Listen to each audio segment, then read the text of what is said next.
Bom dia, sexto ano, tudo bem? Mais uma videoaula dessa sexta-feira. E nela nós vamos falar sobre denotação e conotação, linguagem denotativa e linguagem conotativa. E vamos também fazer a correção de algumas atividades, certo? Páginas 180 a 184 do livro de língua portuguesa. Peço que vocês acompanhem. E se você ainda não tiver encaminhado a atividade, a foto da atividade, tire e mande. O e-mail para o envio das atividades é maxnayara@yahoo.com. Lembrando que nós temos também o plantão das 7 às 11, certo? Então, qualquer dúvida, estou disponível até 11 horas para atender vocês. Meninos, então vamos lá. Lá no livro de língua portuguesa, nós temos a teoria sobre denotação e conotação, mas antes disso trouxe aqui para vocês uma dicasinha que eu encontrei, talvez ajude vocês. Veja só, isso é bem tranquilo. Nós temos aqui dois tipos de linguagem, a linguagem denotativa e a linguagem conotativa, ou denotação e conotação. Veja só, denotação, nós vamos ver que é o emprego da palavra no seu sentido próprio, literal, né, comum, habitual, preciso, aquele que consta nos dicionários. Você já ouviu aquela expressão literalmente, aquela palavra, né, literalmente? Veja só, a denotação é quando o sentido é literal, é literalmente aquilo que está ali. É o sentido que nós encontramos lá no dicionário, quando nós pegamos uma palavra, vamos lá no dicionário e lá está o significado, o sentido. Veja só, a conotação é a linguagem figurada, é o emprego de uma palavra tomada em um sentido figurado, que depende do contexto. Aí já não vai ser literalmente aquilo que está ali. Nós precisamos entender ali qual o contexto, aí sim vamos entender o sentido, certo? Quando nós formos olhar os exemplos, vai ficar bem claro para vocês, tá bom? Mas é tranquilo. Denotação, linguagem literal, conotação, linguagem figurada. Aí aqui nós temos um macetezinho, uma dica. Denotação, né? De dicionário, é o sentido real, literal. Conotação, ser de criatividade, porque é o sentido figurado. Então, veja só, denotação, de dicionário, conotação, ser de criatividade. Depois nós voltamos aqui, tá bom? Vamos lá. Lá no livro de língua portuguesa, nós temos, a partir da página 180, nós temos aí a explicação sobre denotação e conotação. E o livro de vocês tem um exemplo que eu acho fantástico, acaba que compreendemos muito bem aí o sentido, a diferença, né, entre denotação e conotação. Vamos lá? Como temos estudado até agora, sempre que falamos ou escrevemos, temos uma intenção. Tudo que é dito, todo texto, ele tem intenção. E para realizar esse objetivo, utilizamos palavras. Muitas palavras são apenas etiquetas para nomear ações, objetos, sentimentos, sensações, etc. Por essa lógica, podemos supor que há uma relação direta entre as palavras e as coisas do mundo. Você concorda com isso? Mas não é bem assim. Na nossa língua, uma mesma palavra pode ser empregada de várias formas. Algumas palavras ou expressões que usamos na nossa comunicação diária são muito ricas semanticamente. Professora, o que é semanticamente? Semântica tem a ver com sentido, ou seja, tem vários sentidos, ela é rica semanticamente. Por isso, o sentido delas depende do contexto. O que é contexto? Nós já vimos que contexto é a situação comunicativa, né? Em que são usadas. É o que ocorre, por exemplo, com o termo vacas magras nestas frases. Veja só, é o exemplo que eu acho fantástico. Vamos lá. As vacas magras não são boas produtoras de leite. Veja só. Nesse exemplo, dizemos que o termo vacas magras foi empregado com o sentido denotativo, isto é, no seu sentido literal, básico, lembra? Denotativo de dicionário. Veja só, se você for ao dicionário, você vai encontrar lá uma definição de vaca, não vai? Não vou criar aqui, né? Vamos supor que seja esse sentido, mas vai para esse lado. Animal, mamífero, produtor de leite, enfim, veja só, é o sentido literal, é o que realmente é vaca, certo? E aqui está falando que vaca literalmente magra, né? Magra é o oposto de gorda, né?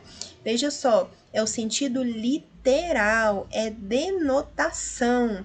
De dicionário, denotação. É o sentido denotativo. É o que não acontece em Joana viveu uma infância de vacas magras. Veja só, aqui não é literalmente vaca magra, o animal magro, mas pelo contexto e pelo nosso conhecimento da utilização dessa expressão, que é rica semanticamente, ela possui outros sentidos, nós sabemos que essa expressão significa uma infância sem luxo, né? Com pouco poder aquisitivo, enfim. Joana viveu uma infância de vacas magras. Nós estamos passando por uma pandemia, uma crise, um tempo de vacas magras. Veja só, não é literalmente a vaca, o animal magro, mas é um sentido figurado. Agora nós estamos tratando da conotação. Vamos aqui para frente. Agora, o sentido da expressão vacas magras é conotativo. Para compreender essa expressão, precisamos contar com nosso conhecimento de mundo, nossa experiência cultural. Assim, sabemos que vacas magras significa dificuldades, pouco dinheiro, e ao dizer isso, expressamos um juízo. Então, resumindo, denotação corresponde ao sentido literal das palavras, sentido real, aquele sentido que é dicionarizado. Conotação, por sua vez, ocorre quando uma palavra não é usada em seu sentido literal. Portanto, a conotação diz respeito a uma maneira pessoal, subjetiva de ver o mundo, as pessoas, as situações. Mas, Baguri, tu tá ligado? Veja só, vamos voltar aqui mais uma vez naquela imagem que eu disse. Terminamos ali a teoria que está no livro, né? Então vamos lá. Denotação de dicionário, sentido real, literal. Conotação, criatividade, o sentido é figurado. Beleza, meninos? Vamos passar para frente, meninos e meninas. Prática linguística. Agora vamos para as atividades. 1. Considerando a relação de conotação e denotação, conforme o sentido das palavras destacadas nas frases A e B, e responda às questões. Então, confronte o sentido das palavras destacadas nas frases A e B e responda às questões. A. No trabalho, o João é uma lesma. B. A professora de ciências utiliza lesmas na experiência. Nós temos aí a palavra lesmas, lesma em A e lesmas na B, destacadas. Nós já vimos ali, nós já conseguimos ver que uma está no sentido conotativo e outra no sentido denotativo. Qual? A. O que significa a palavra destacada em cada situação? Veja só, no trabalho, João é uma lesma. Ele é literalmente aquele animal, um inseto, não sei, molusco, enfim, vou procurar saber, viu? Mas é aquele animal? Não, não é literalmente isso. Quer dizer que ele é lento, que ele é devagar, né? Vagaroso no serviço. Agora, lá em B, ali é diferente. Ali é um animal. Veja, em A, lesma significa preguiçoso, lento. Em B, a referência é feita ao animal invertebrado. Aqui a questão já respondeu para nós, né? Animal invertebrado. Certo? Compreendem, galera? Vamos para B. Em qual dos exemplos a palavra destacada expressa reprovação de quem fala? Quando é reprovação, é um sentido negativo, né?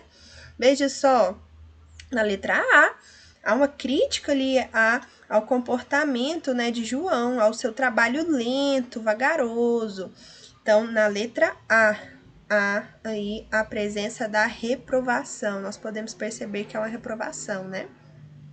E ainda com o acento agudo, né, nós podemos ler dessa forma. No trabalho, João é uma lesma, é uma reprovação, uma crítica a João.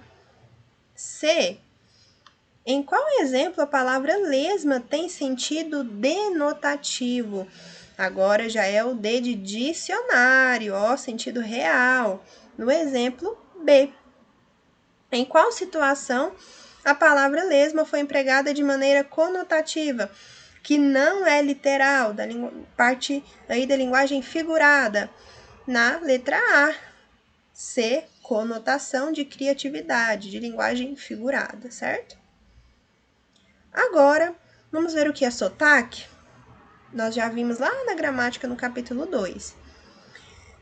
O sotaque é uma particularidade da fala com muito valor conotativo, ou seja, linguagem figurada, diferente da literal. Com o nosso conhecimento de mundo, em pouco tempo de conversa ou apenas algumas palavras, podemos identificar a procedência da pessoa com quem falamos e da qual nada sabemos. Lembre-se de que nenhuma maneira de falar é feia ou bonita, melhor ou pior, pobre ou rica. Se nós julgamos uma melhor que a outra, nós estamos fazendo aí, sendo preconceituosos, né? Preconceito linguístico, lembra disso também? Todos os sotaques são valiosos e expressivamente ricos. Exemplo disso é esta historinha mineira muito interessante. Veja só, inclusive coloquei essa historinha lá na revisão do primeiro bimestre, porque nós trabalhamos isso, sotaque, nós trabalhamos a questão do preconceito linguístico. Então agora vamos rever. História mineira. Sá passada era 7 de setembro. Tava eu na cozinha cozinhando um quilo de carne com um mastomate para fazer uma macarronada com galinha assada. Quase caí de susto quando ouvi um barulho vindo de dentro do forno, parecendo um tiro de guerra. A receita mandou pôr milho de pipoca dentro da galinha para assar. O forno esquentou, o misturou e a galinha explodiu. Fiquei branco que nem um litro de leite. Foi um trem doidinho, ai. Quase caí dentro da pia. Fiquei sem saber. Dom Convim, Procovô, Oncotô. O que aconteceu com a galinha? Por quê? Veja só, a galinha explodiu, ou seja, ela explodiu, né? Porque ele colocou milho de pipoca dentro da galinha, né? Ele explodiu quando o milho de pipoca começou a estourar. B. A forma como esse texto foi escrito procura reproduzir o modo de falar dos mineiros. Esse modo é muito diferente do seu. Veja só, uma resposta pessoal, né?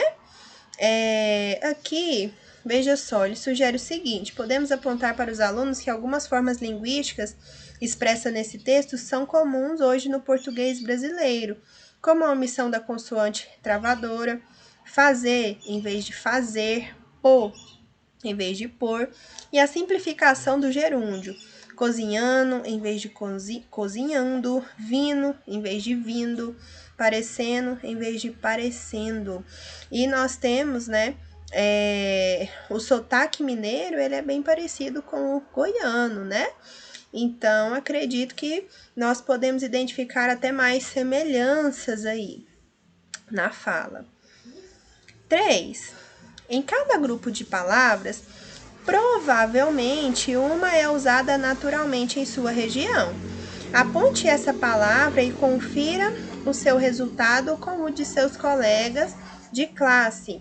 Caso você conheça outras utilizadas de maneira mais corrente em sua região, aponte-as. Então aqui vocês, né, nós vamos marcar as que são mais utilizadas. Então a resposta também é pessoal, tá? Não tem gabarito aqui, resposta certa ou errada. A partir de cada uma aqui, vamos lá. A, desajeitado, trapalhão, enrolado, prego, mané, otário. Qual aqui é mais utilizado? Desajeitado, enrolado. Acho que é o que é mais usado, que eu mais uso, né? A resposta é pessoal, né? Vamos aqui, a professora vai falando. A minha, a sua, eu quero ver aí, tá? B, boia, rango, almoço, almoço. Almoço, né? C, bicicleta, bike, magrela, camelo. Qual você mais utiliza aí, hein? Vamos lá. D, bolicho, bodega, mercearia, mercadinho, mercadinho. E, embretado, apertado, liso, lascado, quem está com pouco dinheiro. Acho que apertado. F, confusão, entrevero, buruçu, balbúrdia. Vixe, confusão, né? G, estilingue, funda, bodoque, estilingue. H, bebedeira, porre, gato. Veja só o sentido de gato aqui, mas é bebedeira que nós mais utilizamos, né? Acredito. Se a sua for outra, marque outra. I, triste, jururu, cabisbaixo, triste. J, lábia, migué, caô, conversa fiada. Conversa fiada e lábia são bastante utilizados. Bandido, maleva, lalau, alma cebosa. Bandido. Amigo, paisano, maluco, brother, rochedo, chegado, sangue bom. Amigo, o que eu mais uso. M, menino, piá, guri, fedelho, pirralha. Menino. Valentão, taita, taco. Valentão. Indivíduo, vivente, cara, bicho. Cara, né? Cara é bastante utilizado na linguagem informal. Quarta questão. Na evolução natural das línguas, é normal que algumas palavras ou expressões caiam em desuso ou sejam substituídas. As palavras e expressões a seguir são um exemplo disso. Elas já foram muito comuns, mas hoje são menos usadas. Pergunte a alguém mais velho e descubra o significado de cada uma delas. Caso você conheça uma correspondente utilizada nos dias de hoje, indique-a. Então, veja só, é uma resposta pessoal, você vai colocar aí, né, o sentido de cada uma delas. Bacana, din-din, patavinas, belezura, toca Raul, bom pra dedéu, amigo da onça, lero-lero, chispa, que abacaxi. Então, você coloque aí, se não der para responder no livro, coloque no caderno, tá bom? 5.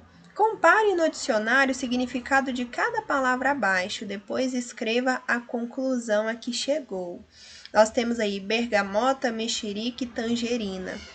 Pessoal, se você for ao dicionário, vocês vão observar que elas têm basicamente o mesmo sentido. Inclusive, no sentido, né, no significado de uma, indica o sinônimo, né? A outra palavra também. Se você entrar na bergamota, vai estar mexerica. Tangerina, mexerica também. Ou em mexerica, tangerina. Porque é a mesma fruta, porém, palavras diferentes que são utilizadas aí em determinadas regiões. Aqui, nós utilizamos mexerica, né? Estas são formas diferentes de se referir à mesma fruta. Igual mandioca, que em alguns lugares é chamada de aipim. Isso acontece não só com a mexerica, temos outras palavras também. 6. Você já leu algum livro escrito por um autor de outro país? Livros estrangeiros que chegam ao Brasil precisam passar por um processo de tradução. E o tradutor é o profissional responsável por esse trabalho. Para realizar uma boa tradução, o tradutor precisa, entre outras coisas, dominar a língua de origem do texto e o português, o que inclui conhecer bem a cultura do país de origem do material e a nossa cultura. Normalmente, ele procura adequar certos termos e expressões utilizados, por exemplo, em inglês, para as nossas expressões brasileiras. E tudo isso, muitas vezes, requer um conhecimento sobre o sentido denotativo e conotativo das palavras. Sabendo disso, marque a alternativa em que uma palavra em português foi utilizada de forma conotativa na tradução de um título de livro. Pessoal, veja só, aqui nós temos de A a E livros que têm origem estrangeira, né? Tanto que os títulos estão em inglês. Se você faz a tradução, veja só, aqui está a tradução desses títulos. Aqui nós temos que marcar aquela em que a tradução foi feita aí de forma conotativa. Observe ali. Vamos vir aqui direto para o gabarito, tá bom? Animal Farm. E a tradução é a revolução dos bichos. Se você for literalmente traduzir Animal Farm, é fazenda dos animais, veja só. E a tradução que é usada, e é um livro muito famoso, inclusive, sou suspeita para falar, que é uma obra excelente, eu amo, foi meu objeto de estudos para o TCC.